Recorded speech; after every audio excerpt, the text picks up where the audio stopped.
Welcome to the garden question and answer video that I do on Sundays.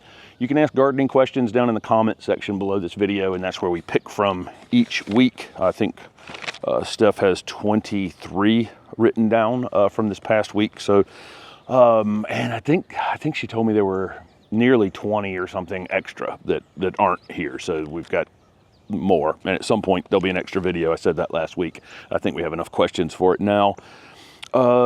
At the end of this video, there's going to be some footage from a carnivorous plant park that's down at Carolina Beach in North Carolina that we shot a couple weeks ago. It's just some footage from that, and also a little brief video from the plant development services space at Cultivate from last week. What I'm going to start doing on some of these question and answer videos on Sunday is any kind of extra footage I have, I think I'm going to put at the end of the video. So if you're interested, you know, past me answering the questions, there's probably in the future going to be some extra content at the end of the Q&As, just for some things that we do occasionally where we'll film something and it's not enough to make a video out of it, but it maybe still be interesting to folks. But some of the native carnivorous plants in North Carolina are pretty interesting, for sure. And then I was at Cultivate in Columbus since the last Q&A. I was there from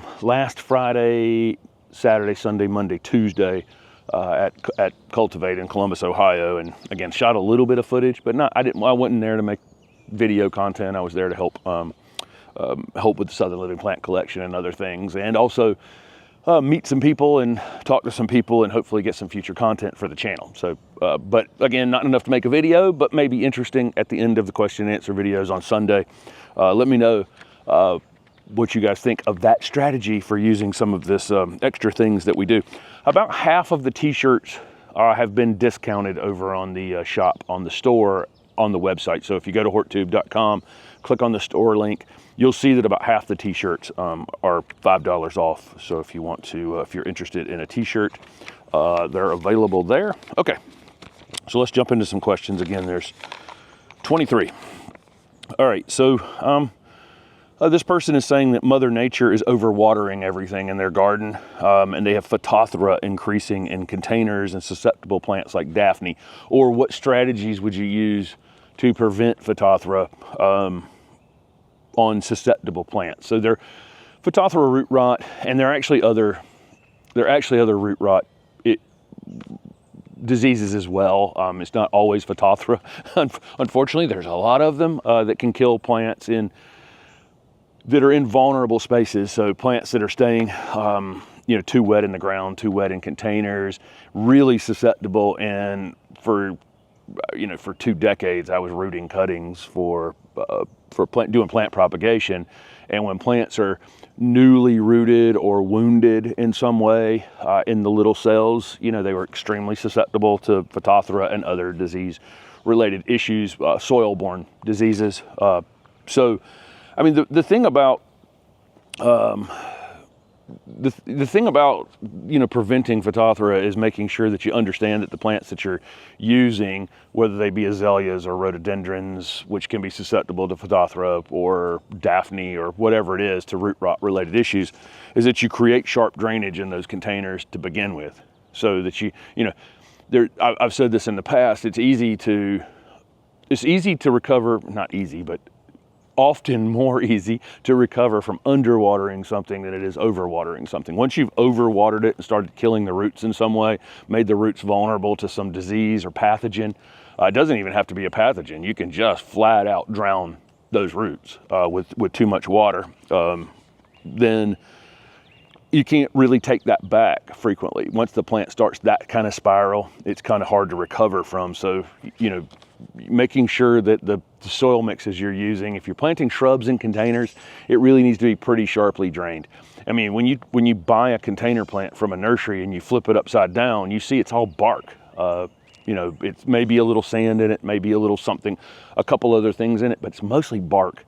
And that bark is meant for just always sharp drainage. So they're planning on, you know, maybe they irrigate one morning and then that afternoon they get 4 inches of rain, and then the next day they get a tropical storm. Doesn't matter, that water's falling through that pot and is drying out. And so that's the You know, that's the strategy with those types of plants that we know are susceptible to root rot related issues. They tend to be plants with really fibrous root systems that have these issues.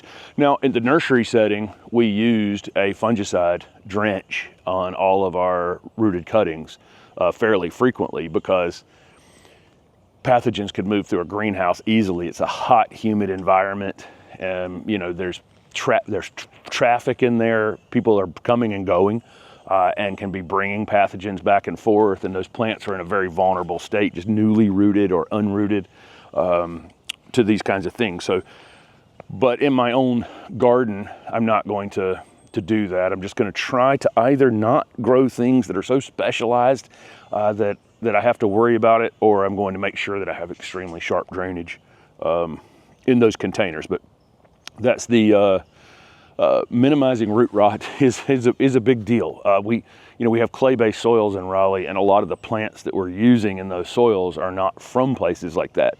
And so those plants need to be mounded up some when they're going in the ground. They need to have some pine bark added or something, some sort of expanded shell, something that's, you know, creates that sharp drainage where even if we go through some period of time where it's abnormally wet, like it is for a lot of people right now, and probably abnormally dry for others, but a lot of the country has been getting a lot of rain.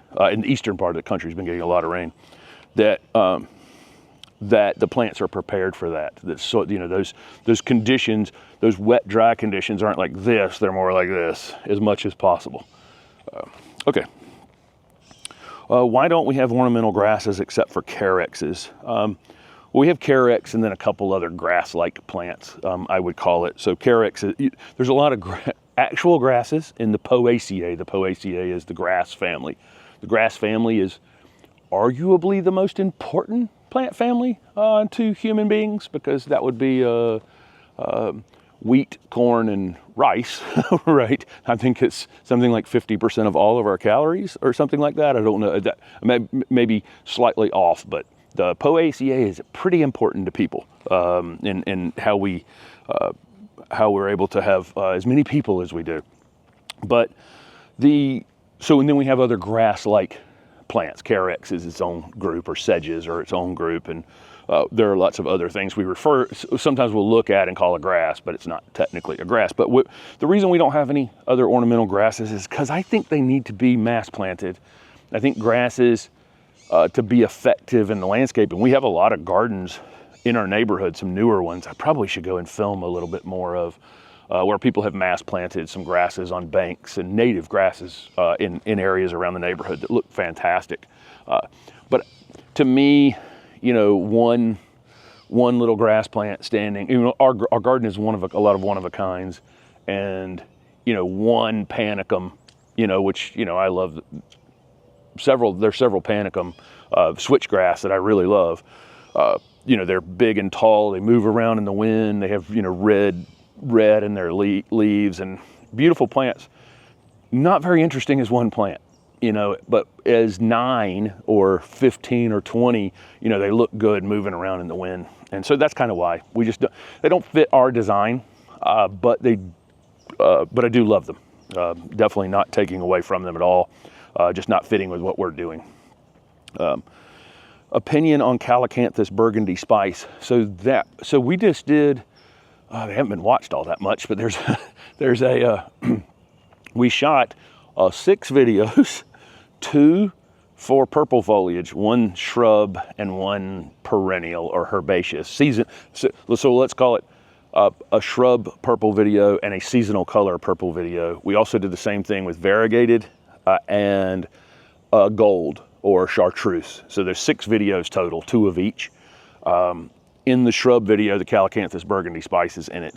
And when I went to get footage for that, I realized I had shot it 3 times. So I love burgundy spice Calacanthus. Every time I see it, I reshoot it. So I was looking for footage of other purple plants that we don't have in our garden. And but that's one that would likely end up in the native garden over there. There's no real advice to give on it. It's really a pretty straightforward, easy plant to grow. Put it in the ground and let it roll. It's got great purple foliage. It has the fragrant flowers. It has all the things we would love in a Calacanthus. except for purple foliage. It will get some size to it, so keep that in mind.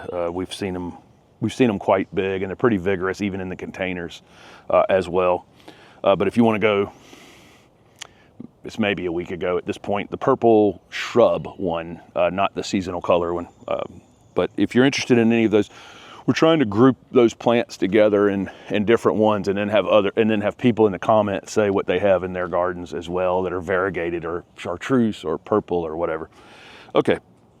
Somebody said, is it clown collage or clown collage for our garden design? I guess it could be either. And then they were just wondering what I even meant by clown collage. It's just,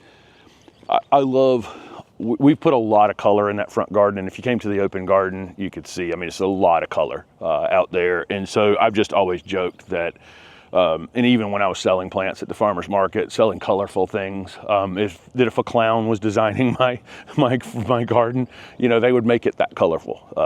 So it's just a joke around that. But clown collage or clown collage would work. I think they probably means the same thing. But I do think a lot of people go, "What the heck is he talking about?" But it's just, we use a lot of annuals out there, less than we have. I mean, it's a little bit less each year, but we do use a lot of annuals, and I like that intense color throughout the season to go along with the more permanent pieces in the garden. What's the green and white plant next to the butterfly bush? So I guess in a butterfly bush video that we shot last week, there's a Roman candle podocarpus next to it. You can look this up, Roman candle podocarpus. Really beautiful. White-tipped podocarpus. So podocarpus is more of a southern conifer. I'm up here in Connecticut right now, and there's a lot of conifers we can't grow. I think we'll end up doing a video here in this garden before we go in Steph's sister's garden. There's a Shasta viburnum in the back garden. It's just absolutely covered in fruit right now. It's beautiful. So that'll come up in a video. It's 20 feet tall and 20 feet wide and absolutely solid red right this minute. It's beautiful. Dogs are back there. I would have filmed in front of it, actually. Filming in front of some weigela that are still blooming in July. Ours finished blooming in April. But here we are in July, and they're still blooming. But that Roman candle podocarpus is just a beautiful plant. And again, more of a southern conifer. Let's see. People use podocarpus in narrow spaces to screen.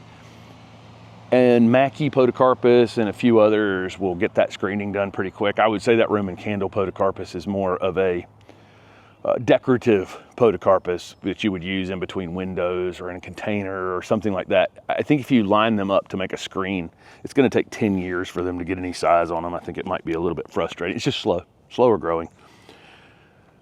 Are there any weeds we choose to leave?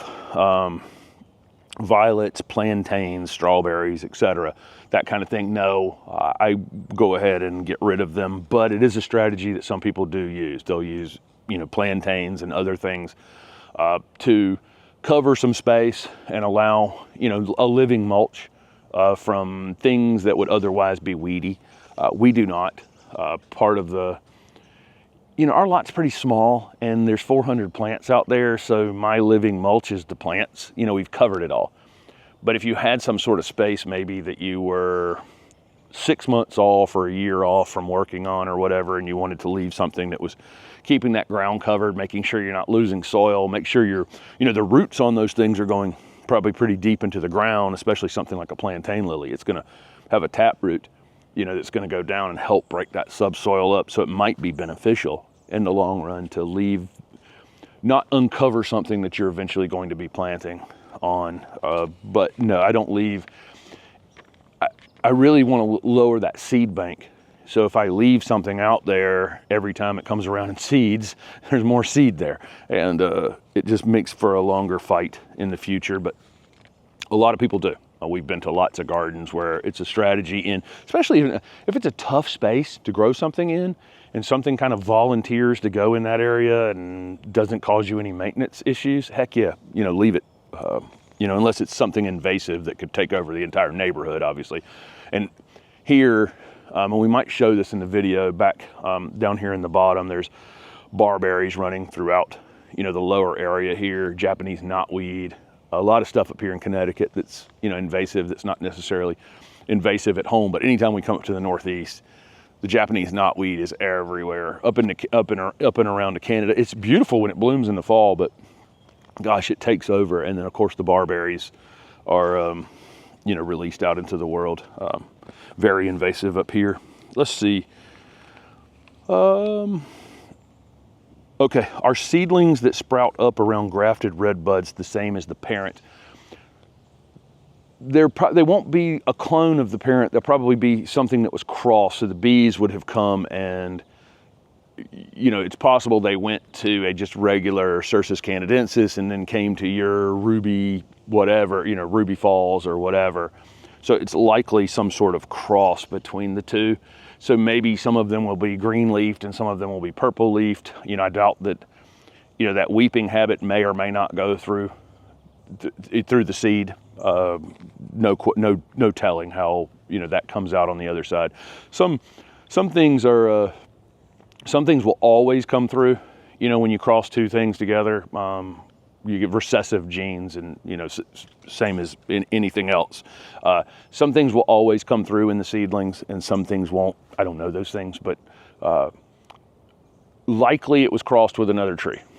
So, and it's in your neighborhood or whatever, and it's somehow different. It might be interesting to grow the seedlings out just for fun and see what, you know, see what they look like. Do we get Griffin groomed? No, we do not. We do have a brush called the Furminator, which gets his undercoat out. We just started using that, and it's really, no, he's got like 4 layers of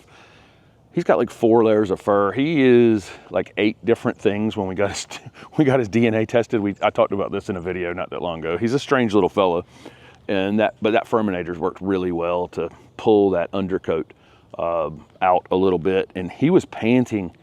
His fur used to be so thin you could see his skin, and now it's so thick you can't hardly tell there's a tiny dog under there. He's like a bigger dog now.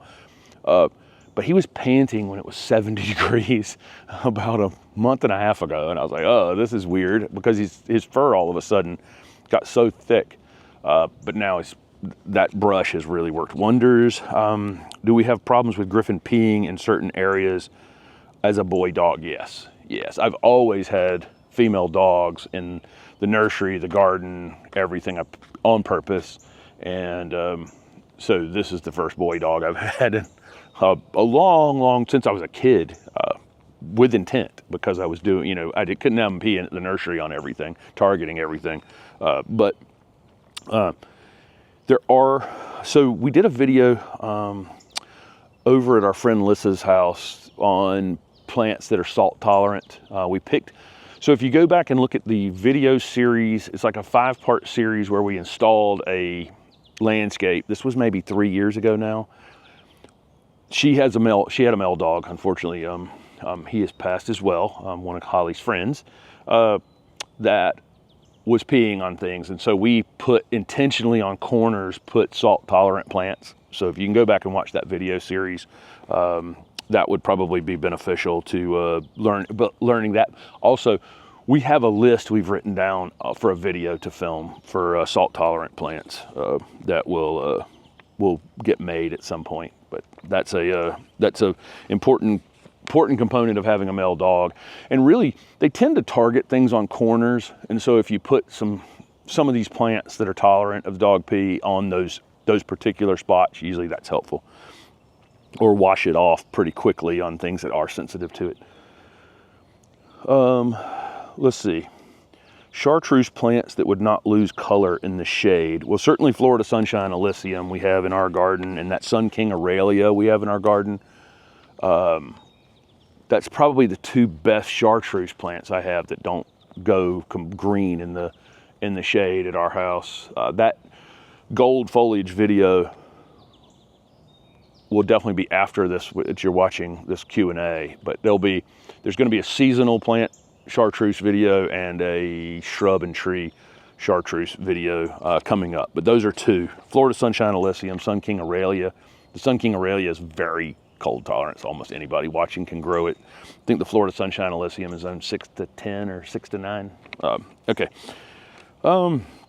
Any benefit to waiting to plant a Spartan juniper or an Arizona cypress until the fall? I don't know where you're at. You know, maybe that would be beneficial if I was in, you know, some place it's over 100 all the time or something like that. But I think plants are much less stressed in the ground than they are in a container. You know, the amount of mistakes that you could make in a container, you know, leaving for 4 days and forgetting to water them, them being root bound, extremely root bound in the container, and getting more root bound by the day in the container.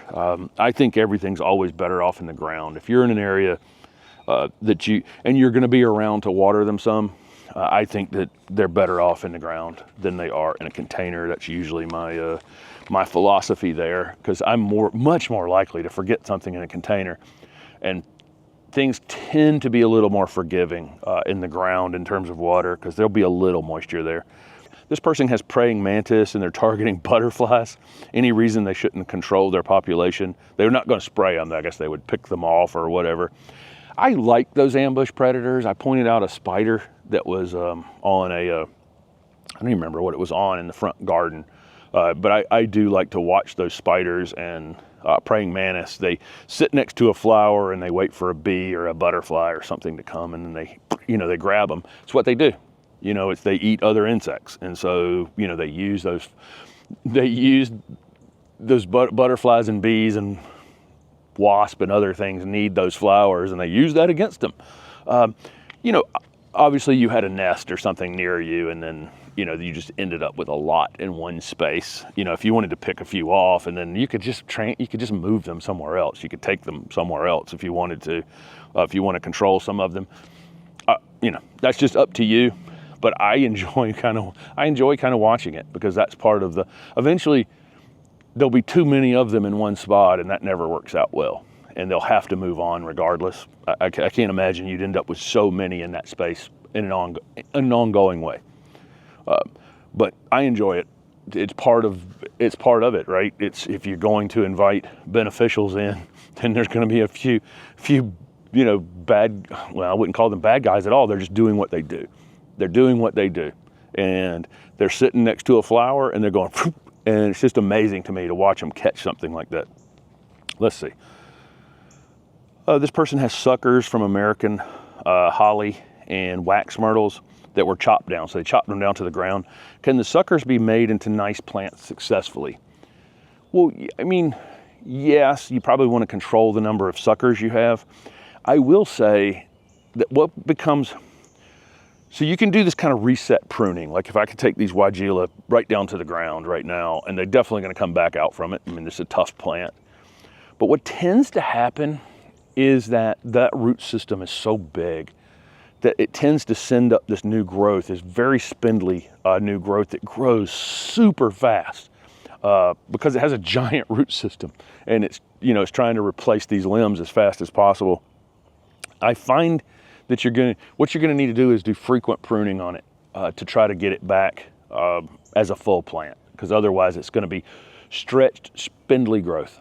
So yes, eliminate some of the suckers so you don't have too many, and then do frequent pruning on them to get them back into some kind of shape. Don't let that wax myrtle grow 6 feet tall before you start pruning on it. I'd let it grow 2 feet and cut it 6 inches, let it grow another foot, cut 6 inches, and just same thing on the holly. You just try to get it full to the ground. Otherwise those suckers will just be spindly and not nice. Somebody said mulberries on a fence line, how to permanently kill them. I don't think you can permanently kill them. I mean, the birds are dropping the berries. You know, anytime you have a fence, anytime you have something that's tall and as a spot birds are going to come and sit, you're almost certainly going to have vines and shrubs and other things planted for you by the birds on those things. This is why vines are just brilliant, because, you know, they feed a bird something, and then the bird goes and takes it and puts it right where it needs to be, on a fence or something that will support it in some way. And then those mulberries will just grow through like a chain link fence like this. They're unbelievable how good they are at, I just don't think you can do anything about it other than stay on top of them. You know, mulberries are not fun to garden with. We have the same problem. But any place birds can come and sit, they're gonna drop that seed. This person wants to use wood chips in Wisconsin in a bed currently full of annuals. Should they apply, if they apply after frost when the annuals have been killed back, will the cold winter and snow cover allow chips to break down for 2026, or they have to wait until 2027? Almost certainly it's not going to break down during the winter time.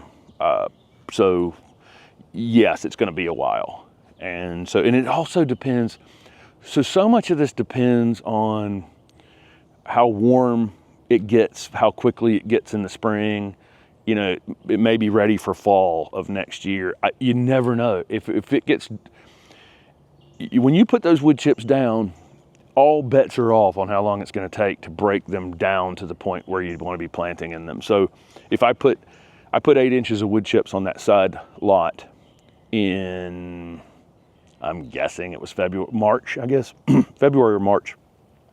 They've probably 2 inches down from where they were. I think we've actually gotten too much rain, which is actually wet them too much. I think we needed them moist, and that would have gotten them breaking down. So there's all kinds of things that can happen. May was extremely cool for us. I think if May had been warmer and we'd had slightly less rain, they would have broken down quite a bit more. So a lot of things are going to go into that math, right? About if you happen to have kind of optimum 80, 85 degree temperatures and the right amount of moisture, man, can the soil microbes can break those wood chips down so fast. Once the engine gets going, getting the engine started sometimes. Out west, it might be because you don't have enough water in them. You know, in the east, it might be because you have too much water in them. It stays cooler, it gets too hot, whatever. But I just go ahead and get them down as soon as you're ready to get them down, and whatever's going to happen is going to happen. But they won't break down in the winter because those microbes aren't actively working at that time. But having them there when it warms up in the spring, you know, they'll get going on it when they can get going on it. Any plans to attend the World Cup next summer? Definitely. We'll definitely see at least one match. I've got a car backing out. I think he's going to be able to turn around before he gets here. Maybe not. Or he's going to back all the way out. It's Steph's brother-in-law leaving for the morning, so I'm making sure I'm not in his way. So there you go. All right. So any plans? Yes, I will definitely.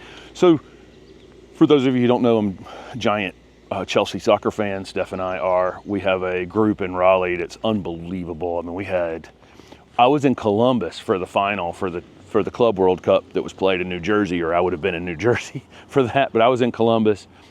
Steph was visiting someone, so we were watching it in separate places and didn't get to go to New Jersey, but a lot of our friends from Raleigh went up to New Jersey to see it, and our group in Raleigh, there was probably 100 people there from the photos. So we have a big, giant group that we watch the Chelsea matches with, and they were just here and won the Club World Cup. And then next year is the World Cup, which is the countries playing countries. And we'll definitely attend at least a match or two in that. I'd love to see this Argentina team because they are pretty special. Let's see. And Chelsea, the team I love has players from the Portuguese team and the Spanish team and the French team and so on and so forth, the English team, so on and so forth. So I'd love to see some of our players playing for their national teams as well, plus the U.S. team. Hopefully we'll play better than they've played recently. Okay, enough of the soccer for this garden question and answer video. Want to plant a few longleaf pines as a keystone species in 7B, Florida. Any advice to help them thrive? You just got to plant them and get out of their way, really. I like to plant them in the grass stage if I can get them as grasses. So the way longleaf pines work, which the longleaf pine forest basically went from East Texas to Norfolk, Virginia. Imagine the entire southeast United States was covered in longleaf pines. Some other pine species as well, but a lot of longleaf pine.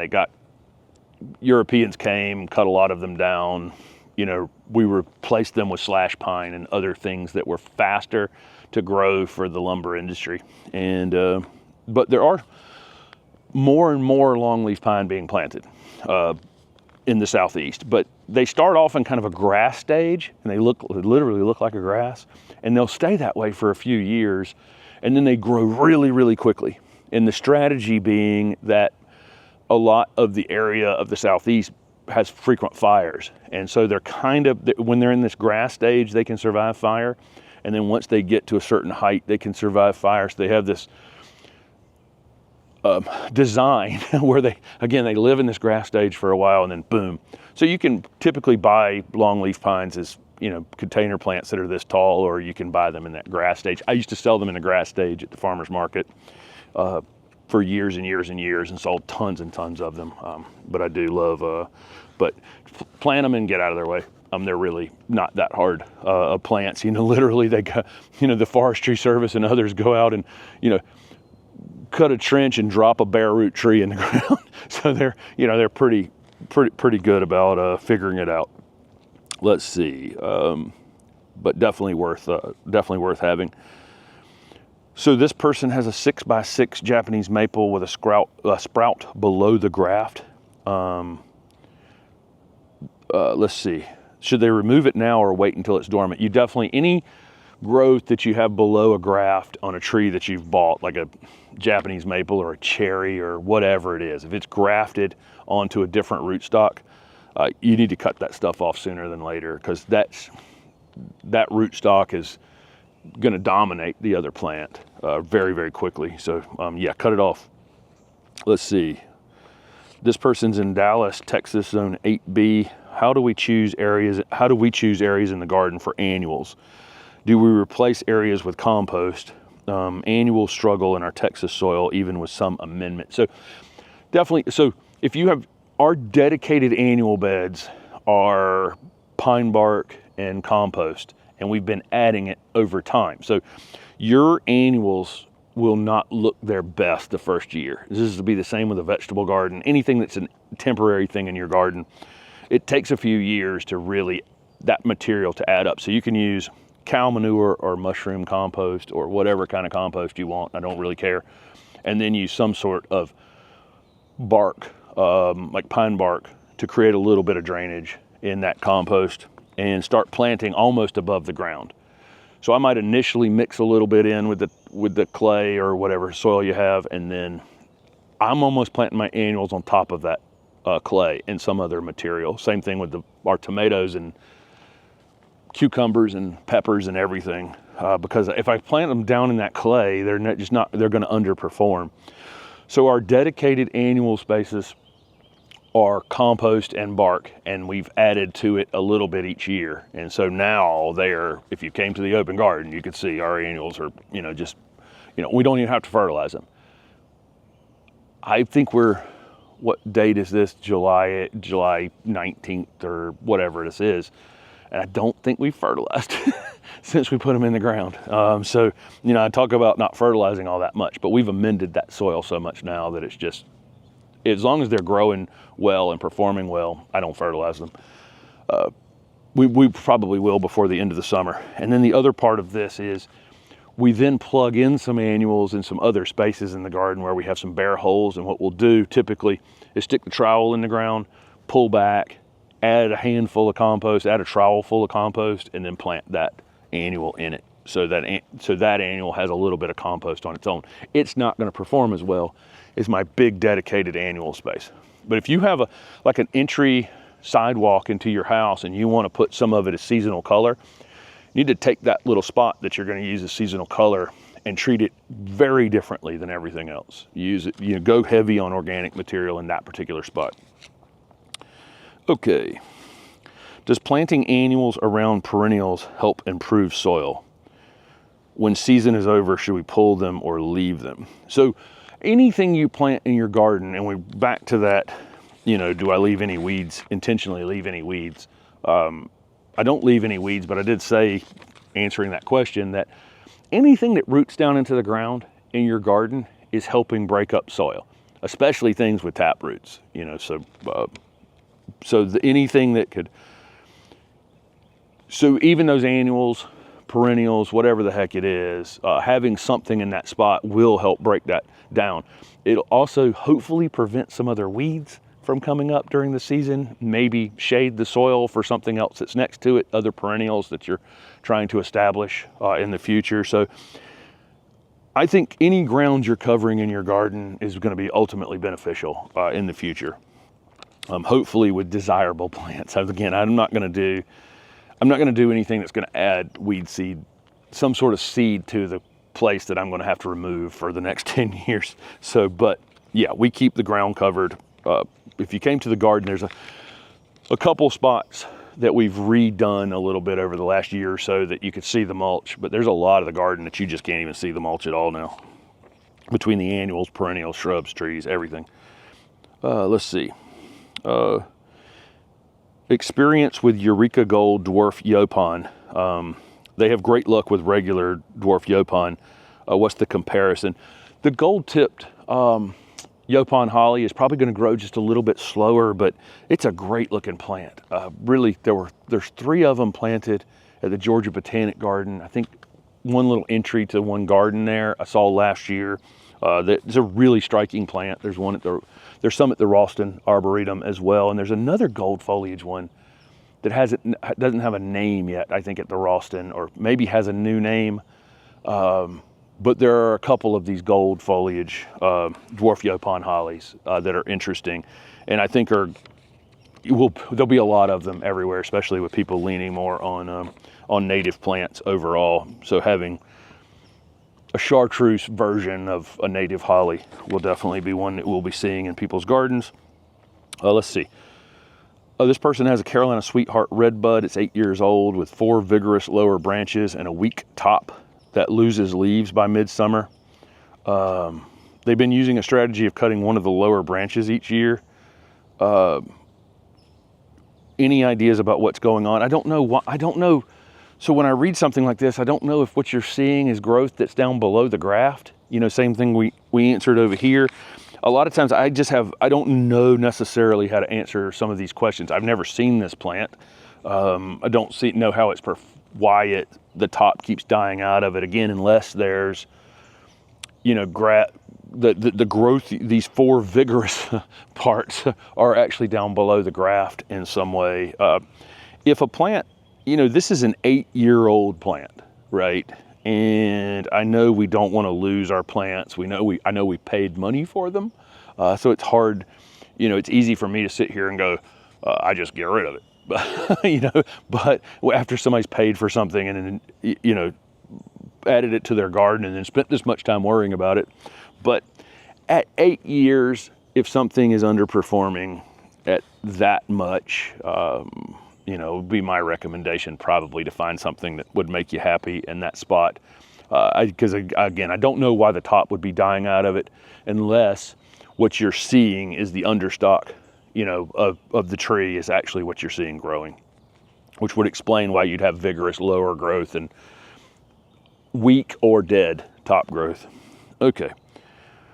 This person has a lemony lace elderberry with either spider mite damage or from spraying neem oil to take care of the spider mites.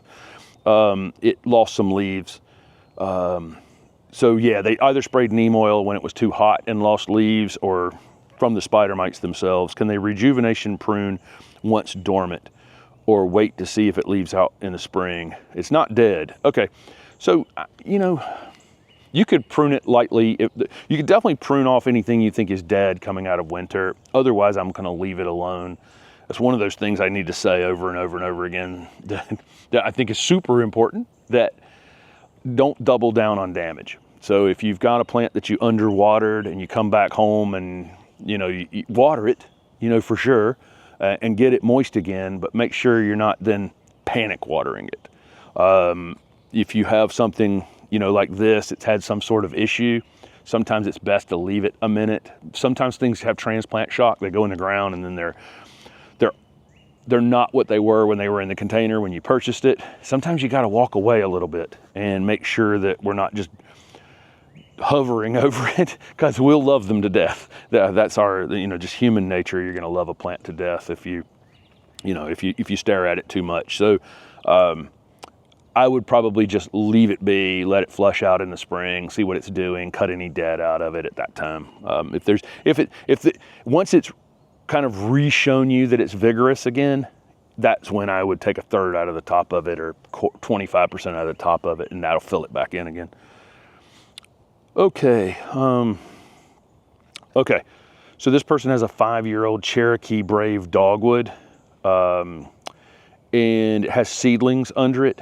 Is it a possibility that they're hybrid seedlings with one of the other native dogwoods in their area? Almost certainly. That's probably what it is. Again, if you want to have fun and grow out some of these seedlings, if you have a red bud or a dogwood or some of these native plants, if you happen to pop some some seedlings pop up, you can either leave them in place and watch them for a year or so, or you can try to pop them out of the ground and put them in a container and see if there's something interesting from them. Could be fun to watch that. So that was 23 questions. I don't know how long that was. It seemed like that went pretty smoothly overall. So thank you guys so much for participating, asking questions. You can ask questions down in the comment section below the video. There are some $5 off t-shirts on the website. And here is some footage from the carnivorous garden down at Carolina Beach, and a little bit from the Cultivate show that I was at last week. Thanks for participating.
All right, I got to Columbus a couple of days ago at this point, and the show at Cultivate's about to open, but spent a couple days helping plant development services set up the space here at Cultivate. This is Butterfly Candy, Better Boxwood, Southern Living Plant Collection, Sunset Plant Collection, and Encore Azaleas.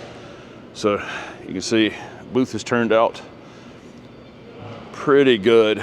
This Redemption Colocasia in this big pot is just wild. That is a pretty Colocasia right there, and it's next to a Waikiki Colocasia, also in a very large pot. The Better Boxwoods are arranged around the Better Boxwood sign there in a pattern. Create a formal garden in the space. Butterfly Candy. These butterfly bushes will not travel well in a truck. It's unfortunate. This show is mostly flowering things here in the summertime, as you would expect. The other big show every year is Mance in Baltimore, and it's in January, so you know it's not as many flowering things there. But some of these flowers do not travel well in trucks at all. And of course, they sell the little baby plants, liners, to go to nurseries to grow out. This is a new Colocasia that's coming next year called Tropical Paradise. Look at this. Look at the pattern. Look at the pattern in that. Look at that leaf. Unbelievable. Can't wait to get that one in the garden in Raleigh. And then I planted Autumn Kiss Encore Azalea in the garden this past year, but I haven't talked about it much because there's not any availability on it really. But Autumn Kiss is got that dark pink edge and light pink center. This plant looks terrific in the garden too. If you came to the open garden, they were behind the bench in the front garden. There were two of them. Of course, sitting here blooming in middle July here. This is Ever Star Agapanthus. This is a new one in the Ever series. It's really dark, a darker purple than some of the others. I showed off this Tokyo Skies cast iron plant last year. There's a big one in a container there.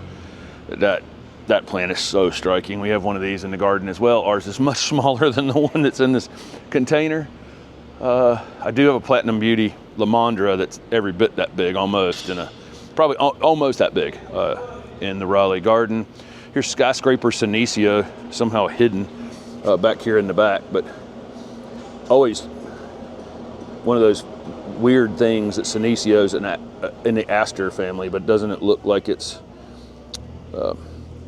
looks like a succulent, but it's actually in the aster family, just grew up in a very dry place. Let's see, what else? This is the Sunset Plant Collection pieces. Remember, we did some video content out at Verde Growers last November on all the pieces in the Sunset Collection. A lot of it overlaps. You can grow, I mean, here's Chef's Choice Rosemary right there. Well, I mean, that'll grow in the east or the west, you know, as long as it's zone 8 or 7B or so. There's a Diamond Spire Gardenia, watering can in front of it. I probably should have moved. And a new yucca. I think this one's super exciting. This is Golden Sword, and it has this blue edge with the creamy yellow center on it. It's got a rougher, slightly thicker leaf. Everybody watching can grow this yucca. It's just absolutely beautiful.